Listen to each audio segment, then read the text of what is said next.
We're launching straight into our source material this time, and we're focusing on one of the most dissected and discussed films in cinematic history, Alfred Hitchcock's 1960 masterpiece, Psycho. Mm-hmm. We've pulled together a really comprehensive stack of history, critical analysis, and production secrets, but we're not here to just walk through the plot. No, not at all. We want to uncover why this movie, 6 decades later, Right. is still such a cultural shockwave. And that's exactly the right way to approach it. When you look at the legacy of Psycho, you're examining a seismic, really a pivotal moment in global cinema. It's consistently ranked among the greatest films ever made, right? It is. It was selected for preservation in the United States National Film Registry back in 1992 because it was deemed, and this is the official language, culturally, historically, or aesthetically significant. And it's arguably Hitchcock's most famous work. His most famous and his most influential.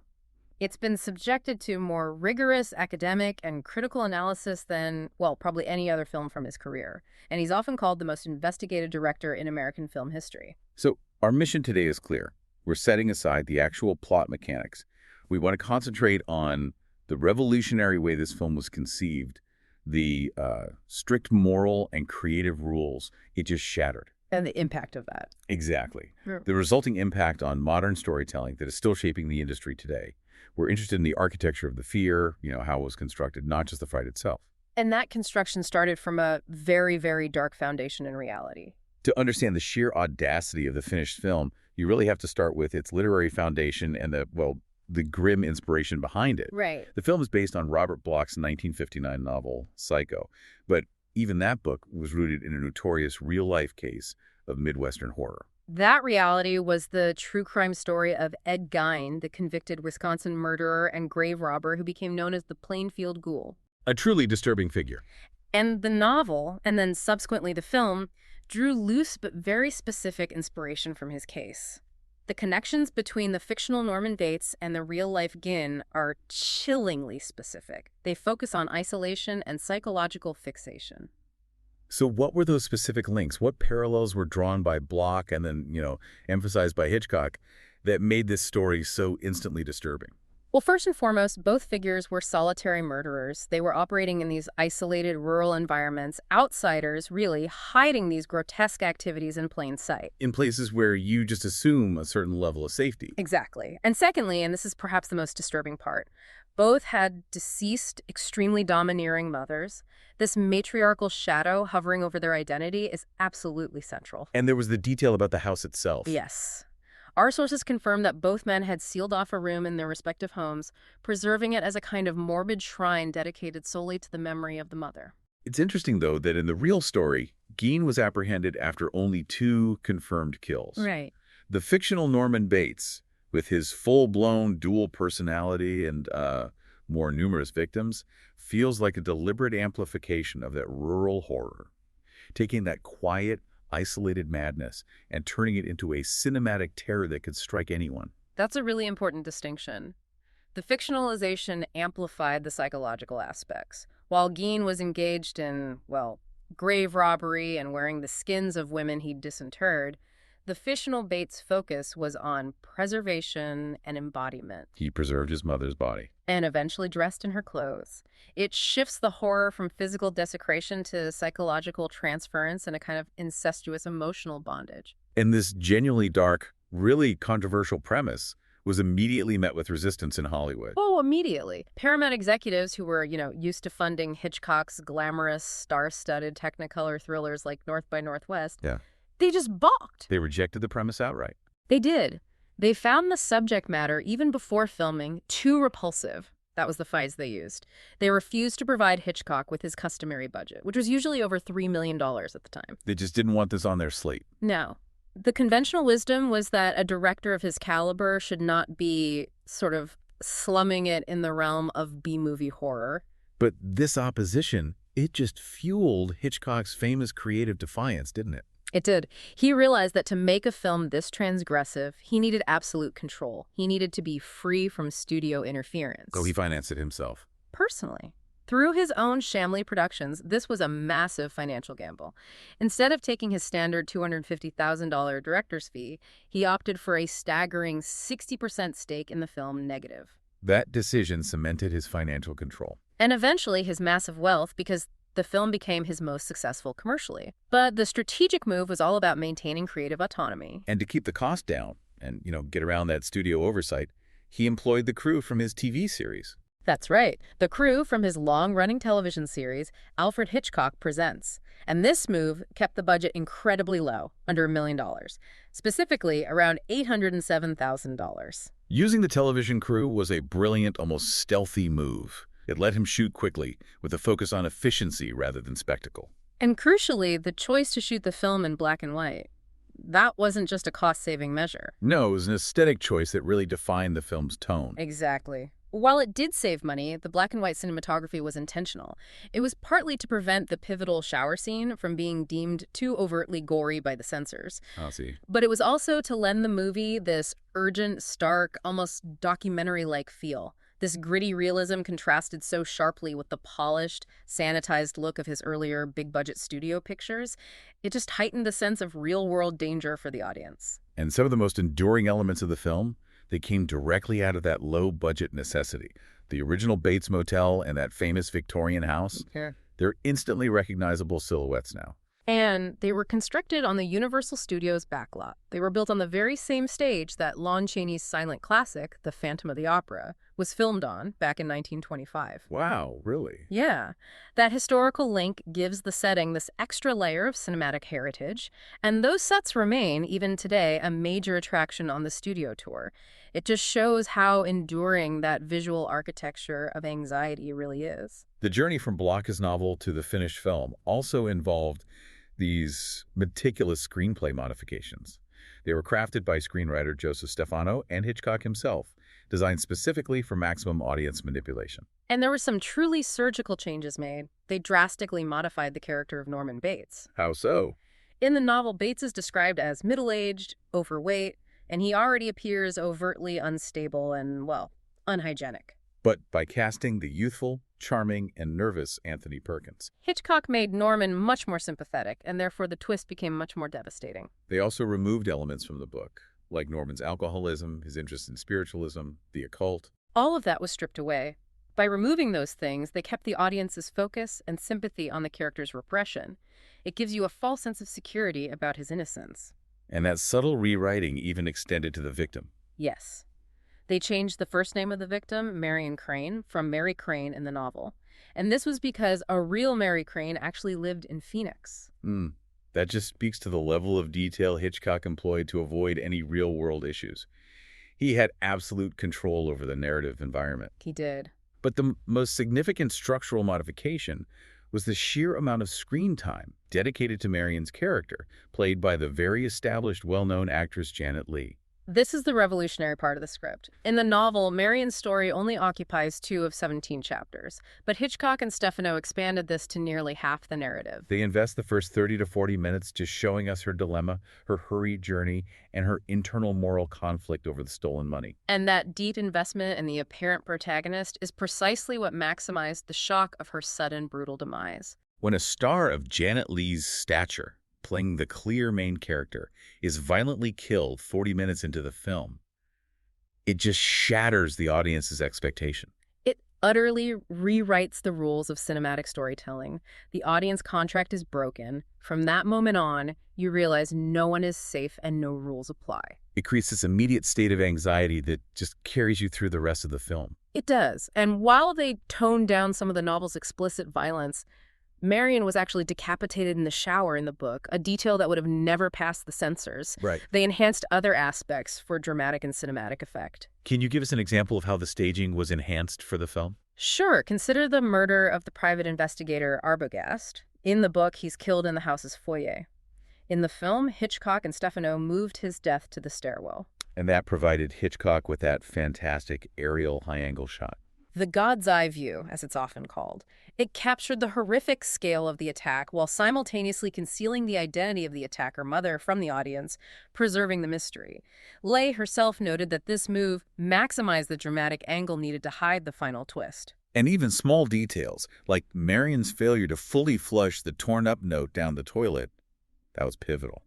Not just of the plot, No, not at all. That created another massive censorship issue, which leads us directly into how this film just defied the moral gatekeepers of 1960s America.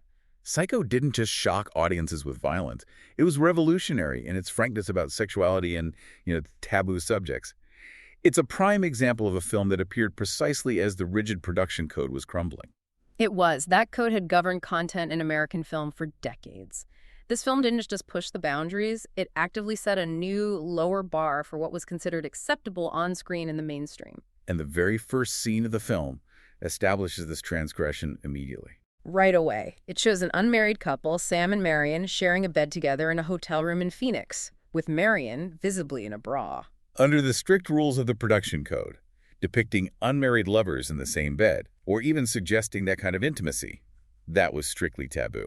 And this immediate depiction of premarital relations signals to the audience that they were watching something truly different from the typical sanitized Hollywood romance. But the detail that became legendary for causing a moral panic, which seems utterly bizarre today, concerned basic bathroom functions. The flushing toilet? The flushing toilet. This is often cited as one of the most remarkable censorship battles. The flushing toilet, with the torn-up notepaper visible swirling inside, was utterly unprecedented in mainstream American film and television. For decades, the portrayal of bodily functions, of hygiene, it was just ignored. They didn't exist in Hollywood fantasy. Censors were deeply concerned about this sudden realism, framing it as a breach of good taste and propriety. So why was the toilet such a major sticking point? Well, it represented the complete intrusion of unflinching realism into the fantasy world of cinema. Hollywood preferred a world where beautiful people lived in beautiful spaces and problems never involved the mundane, messy reality of life. And the toilet, specifically the act of flushing. It forced the audience to confront a reality that censors had carefully kept out of sight. That tiny moment became a battleground for what could be explicitly shown on screen. It proved that Hitchcock was willing to use mundane reality as a source of shock. And the resistance to the film's content wasn't just domestic either. It was a global issue. It really was. It highlighted just how far outside the accepted norms the film strayed internationally. International censorship bodies had serious problems with it. The British Board of Film Classification, the BBFC? They required specific cuts. They focused on visible nudity, which really only referred to the brief shot of Marion's back as she undresses, and the sound of the stabbing during the shower sequence, which they found too intense. But the censorship in Ireland was perhaps the most revealing about the puritanical mindset of the era. Oh, absolutely. They initially banned the film outright in 1960.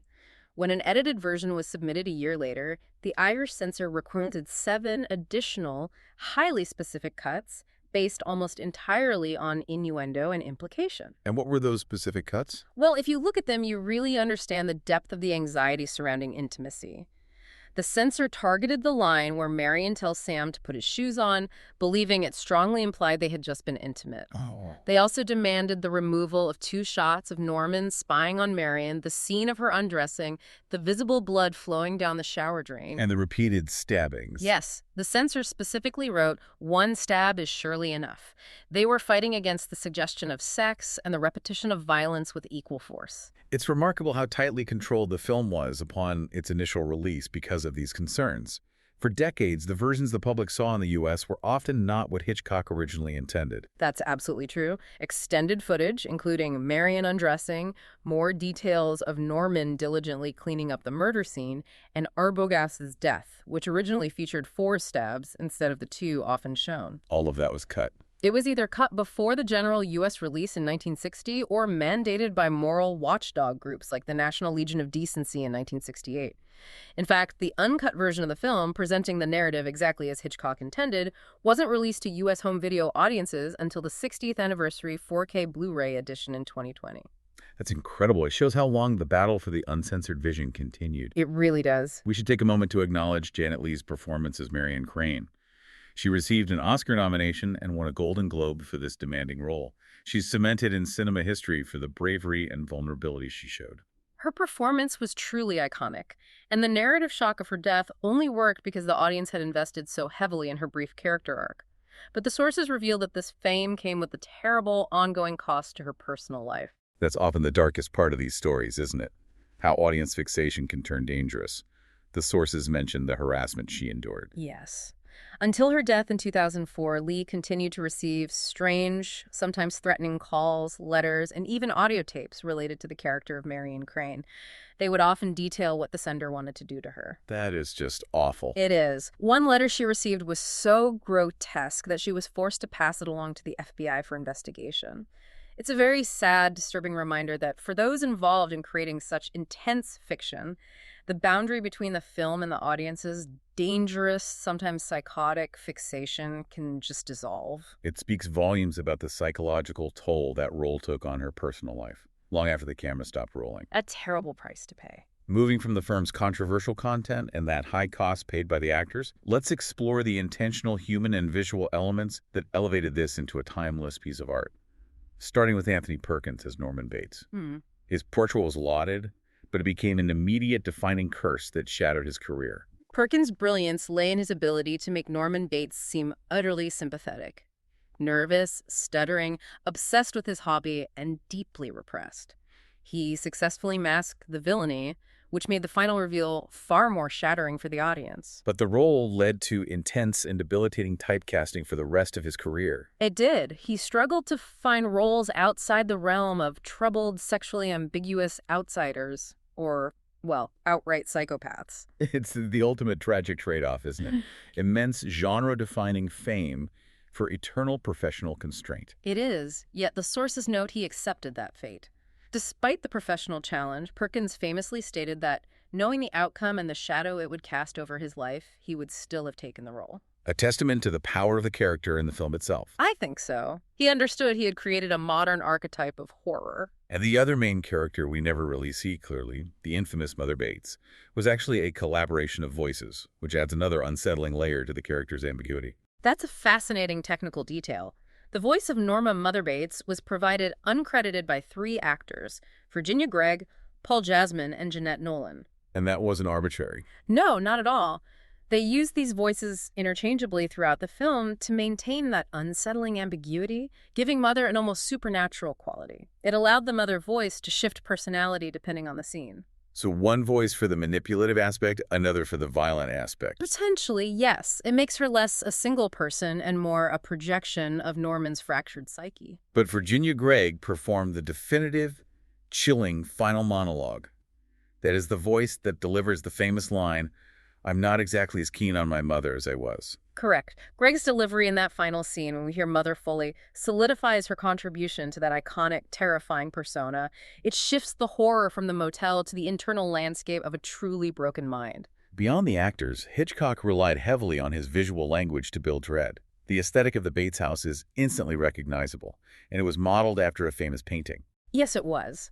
The look of the ominous Second Empire-style Victorian Bates house was modeled directly on Edward Hopper's 1925 painting, House by the Railroad. Hopper's painting captures that isolated, slightly askew architectural menace. It does. It sets a lonely house against a stark, empty landscape. Hitchcock translated that feeling of isolated dread perfectly into the universal backlot construction. It looks both domestic and deeply wrong at the same time. And he didn't just choose a location. He chose how to see it. He relied heavily on specific camera work to pull the audience into Norman's skewed perspective. Filming was done almost entirely with 50mm lenses on 35mm cameras. Now, this specific lens choice is crucial because it provides an angle of view remarkably similar to the naked human eye. So it was designed to make the experience feel more immediate. Uncomfortably personal and unavoidable. It strips away the theatrical distance, achieving a low-budget, high-tension realism. Before we move to the deeper symbolism, we have to mention the famous Hitchcock cameo. He used his signature appearance early in the film, didn't he? Almost to get it out of the way. Precisely. He appears very early, seen through a window wearing a Stetson hat outside Marion's workplace in Phoenix, observing her as she begins her flight. And the theory is he did that to avoid distracting the audience later on. That's right. Especially once the narrative tension became overwhelming. He knew his cameo could break the tension, so he placed it before the real action began. There's also a charming detail that suggests he placed himself there so he could appear in a scene with his daughter, Pat Hitchcock, who is playing one of Marion's colleagues. Okay, so let's get into the deeper symbolism that gives the film its intellectual weight. The recurring thematic motifs that fuel the anxiety beyond just the violence. The sources identify 3 major ones: light and darkness, mirrors and shadows, and the bird motif. Let's start with light and darkness, which functions almost ironically here. The film opens in the sunny, bustling landscape of Phoenix, but that's immediately juxtaposed with the dark hotel room where Sam and Marion are lovers. A sign that their transgression begins in the literal shadow. Yes. And once Marion steals the $40,000, she is immediately cast into darkness.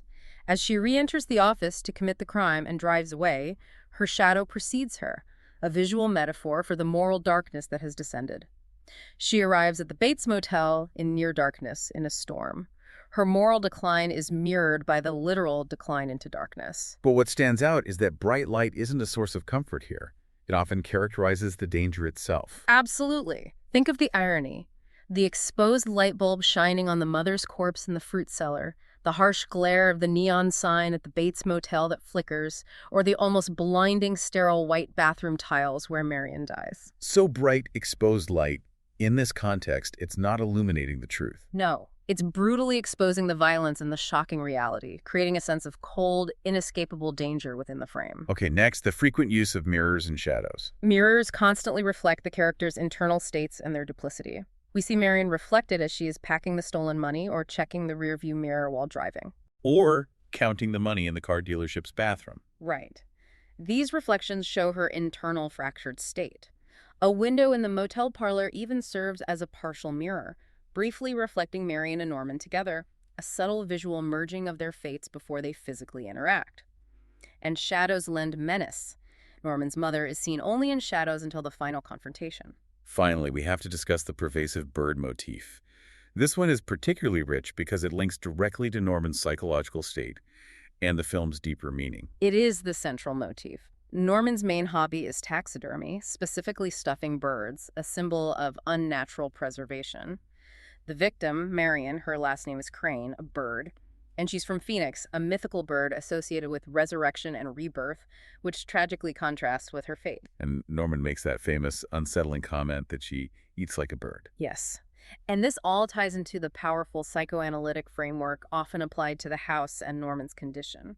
So when we talk about preservation, We are talking about repression. The psychoanalytic interpretation suggests that Norman's mother is his original stuffed bird. This preserved state symbolizes not only the physical preservation of her body, but, more profoundly, the preservation of the incestuous nature of their emotional bond. a bond he cannot sever. He must preserve her to maintain his own identity, eliminating any woman who threatens that bond. This thematic structure of the house, the id, ego, and superego, is key to understanding the final twist. Let's introduce that now. The house itself is a map of Norman's mind. The structure maps almost perfectly onto Freudian theory. The superego resides on the top floor mother's room, representing the moralizing, judgmental authority that dominates Norman. The ego is the ground floor, the parlor and the motel office, where Norman functions as the apparently normal, if awkward, human. And the id is hidden deep in the basement or cellar. The primal, instinctual, and violent core of his personality, where the corpse is eventually stored. This architecture is deliberate. The house is physically structured to show the conflict of his mind. If the visuals and motifs created the anxiety, then the music created the true, raw terror. Bernard Herrmann's score for Psycho is considered one of the greatest film scores of all time. It is. Yet it came about because Herrmann defied the director's wishes and, in a famous incident, almost got fired. That tension is a crucial part of the story. Hitchcock had actually initially requested a jazzy score, something more modern and contemporary for 1960. Herrmann, known for his strong artistic vision, refused both the reduced fee from the low budget and, more importantly, insisted on writing specifically and exclusively for a string orchestra. That choice was highly unusual for a major feature film score at the time. What was the motivation behind choosing only strings? Herrmann saw the single, severe tone color of the all-string score as a deliberate reflection of the stark black and white cinematography. It provided a darker, more unified and intense soundscape than a full orchestra could achieve. Film composer Fred Steiner pointed out that string instruments, through their various bowing and plucking techniques, give a composer access to a wider range in tone and special effects, like the famous shrieking, than any other single instrumental group. And the strings were used in a very particular, almost technical way to heighten the auditory tension. Technically, the score is brilliant. For the entire duration of the film, except for the pivotal shower scene, the strings play con sordini, meaning muted. which means they attach small clamps to the bridges of the instruments. Exactly, muffling the sound. This creates a consistently darker, veiled, and tense sound like a heartbeat held captive.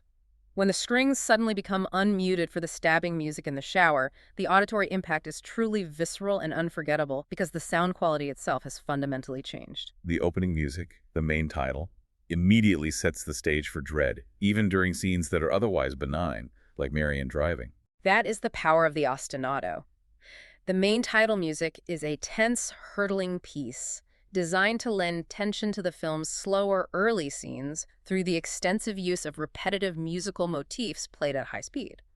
So even when nothing shocking is happening, that repeating, driving music implants the sense of impending violence in the audience's mind. The score is actively manipulating your emotional state. We mentioned the tension between the director and the composer. I recall the sources mentioning Hitchcock almost fired Herrmann over the most famous scene in the film. That's where the score's genius was almost lost. Hitchcock had specifically ordered that there be no music during the shower scene. He believed the scene's visual horror and sound effects alone would be enough. But Herrmann secretly composed the aggressive screeching string sequence. He did, using the unmuted strings to mimic piercing, frenetic screams. When Hitchcock heard the score played against the footage, he was so impressed and convinced of its necessity that he famously reversed his decision and admitted his mistake. And that's a massive credit coming from a director famous for controlling every single aspect of his films. It is. He later famously remarked that 33% of the effect of Psycho was due to the music, and that the film depended heavily on Herrmann's music for its tension and sense of pervading doom. To give Herrmann that level of credit shows how transformative the music was. What's fascinating is how far beyond the film the score's influence has traveled culturally. The legacy of Herrmann's work is enormous. He later reworked his original score into a concert piece, Psycho, a narrative for string orchestra, which is still performed live alongside screenings of the film by major symphonies worldwide. And its technical brilliance influenced later cinematic compositions, too. Most notably, the score for Jaws. Absolutely. The tension-building techniques and the score's use of sound fragments directly influence composers like John Williams. That sense of a repetitive, driving ostinato that signals an unseen threat. That's directly from Herrmann's methods in Psycho. And the source material notes it's even been sampled by rap artists. Yes, Busta Rhymes on his 1998 track, Gimme Some More, where he utilized Herrmann's technique of nihilistic fragments and repetitive motifs. It just shows its surprising versatility across genres. When we talk about the legacy of Psycho, we are talking about the effective foundation of modern horror cinema. This film is widely considered one of the earliest, most important examples of the slasher genre. It validated horror as a serious commercial force. Now, the film's position as the absolute first is often debated. Michael Powell's Peeping Tom, a highly disturbing and equally transgressive film, preceded Psycho by a few months. But Psycho's massive commercial success and widespread global release ensured it was the more influential film. That's the key. It was the one that validated modern horror as a genre that could break taboos and still make immense profit. However, the film's critical trajectory was anything but smooth upon release. It wasn't instantly hailed as a masterpiece. No, not at all. Initial reception was extremely polarized and often hostile. Reviews were highly divided, with some calling it disagreeable, a gimmick movie, and even a blot on an honorable career. The British critic C.A. Lejeune was so profoundly offended by the film. She permanently resigned her long-held post as film critic for The Observer, and Bosley Crowther of The New York Times initially criticized the lack of subtlety and found the film unsatisfying. Why such a strong negative reaction from established critics? Well, it was a combination of things. Part of it was the unprecedented content, but Hitchcock deliberately antagonized the critical establishment. He forbade critics the usual privilege of private screenings, forcing them to watch it with the general public. And he enforced that strict no late admission policy. Exactly. Critics disliked this, seeing it as a cheap publicity gimmick, but it generated immense public curiosity and ensured the audience experienced the full shock of Marion's death without prior spoilers. And yet, audience interest and box office returns were immediately outstanding, forcing a rapid critical reversal. Absolutely. Psycho was a massive, immediate commercial success. It broke box office records globally. It earned $50 million worldwide, an incredible sum for a sub-$1 million black and white film. Making it the most commercially successful film of Hitchcock's entire career. It was. And that success completely forced the critical reevaluation. Bosley Crowther, who initially panned the film, later included it in his top 10 list for 1960. He called it a bold, psychological mystery picture, executed with expert and sophisticated command. Modern critics certainly concur with the reevaluation. Mm. Roger Ebert's summary perfectly captures the enduring appeal of the film. Ebert argued that what makes Psycho immortal is that it connects directly with our fears. Our fears that we might impulsively commit a crime, our fears of the police, our fears of becoming the victim of a madman, and of course, our fears of disappointing our mothers. It reaches deep into those foundational repressed anxieties of the human condition. It makes the horror feel personal and universal at the same time. Finally, we have to look at the film's omnipresent influence on pop culture and the entire franchise it launched. The film's presence in popular culture is staggering. Consider John Carpenter's seminal slasher film Halloween from 1978, which featured a character named Dr. Sam Loomis, a direct reference to Marion Crane's boyfriend in Psycho. It's been referenced everywhere. From Mel Brooks's High Anxiety to Scream, even in the animated film Finding Nemo, the Psycho theme song is played. It's become a universal shorthand for cinematic terror, and Billy Joel immortalized it in his song We Didn't Start the Fire. The success immediately spurred a franchise that continued decades after Hitchcock's death. Indeed. There were 3 sequels, Psycho the Second, the Third, and 4, with Anthony Perkins returning as Norman Bates in all of them. Then there was the famously unusual, nearly shot-for-shot 1998 remake by Gus Van Sant, shot in color. An artistic experiment, he called it. It was. And of course, the incredibly successful television prequel series, Bates Motel, which ran from 2013 to 2017. And it took the premise into a modern setting, focusing on the tumultuous, toxic relationship between a young Norman and his mother, Norma. It just demonstrated the constant fertile ground this original story provides for contemporary adaptation. It is clear that Psycho was far more than a simple horror film. It was a pivotal cultural event, a directorial challenge to the establishment, and a masterclass in audience manipulation. It wasn't about the killer hiding in the shadows. It was about the darkness preserved within the familiar. The film broke the unspoken contract with the audience by eliminating the star early, setting the groundwork for modern storytelling where no character is truly safe. And this brings us back to that architectural map of the mind we discussed. The psychoanalytic interpretation of the Bates house. Yes. The superego on the top floor, mother's room. The ego on the ground floor, Norman functioning in the world. And the Ide in the basement, where the corpse is hidden. When Norman moves his mother's corpse from the attic to the cellar, it suggests that the terrifying aspects of the human mind, those primal impulses, aren't simply buried deep in the unknown. They are actively misplaced or, terrifyingly, preserved and ready to take over the conscious identity at any moment. The horror isn't that a madman exists, but that the structure of sanity itself is perpetually unstable. Something for you to consider as you reflect on this film's relentless grip on our collective psyche. Thanks for listening.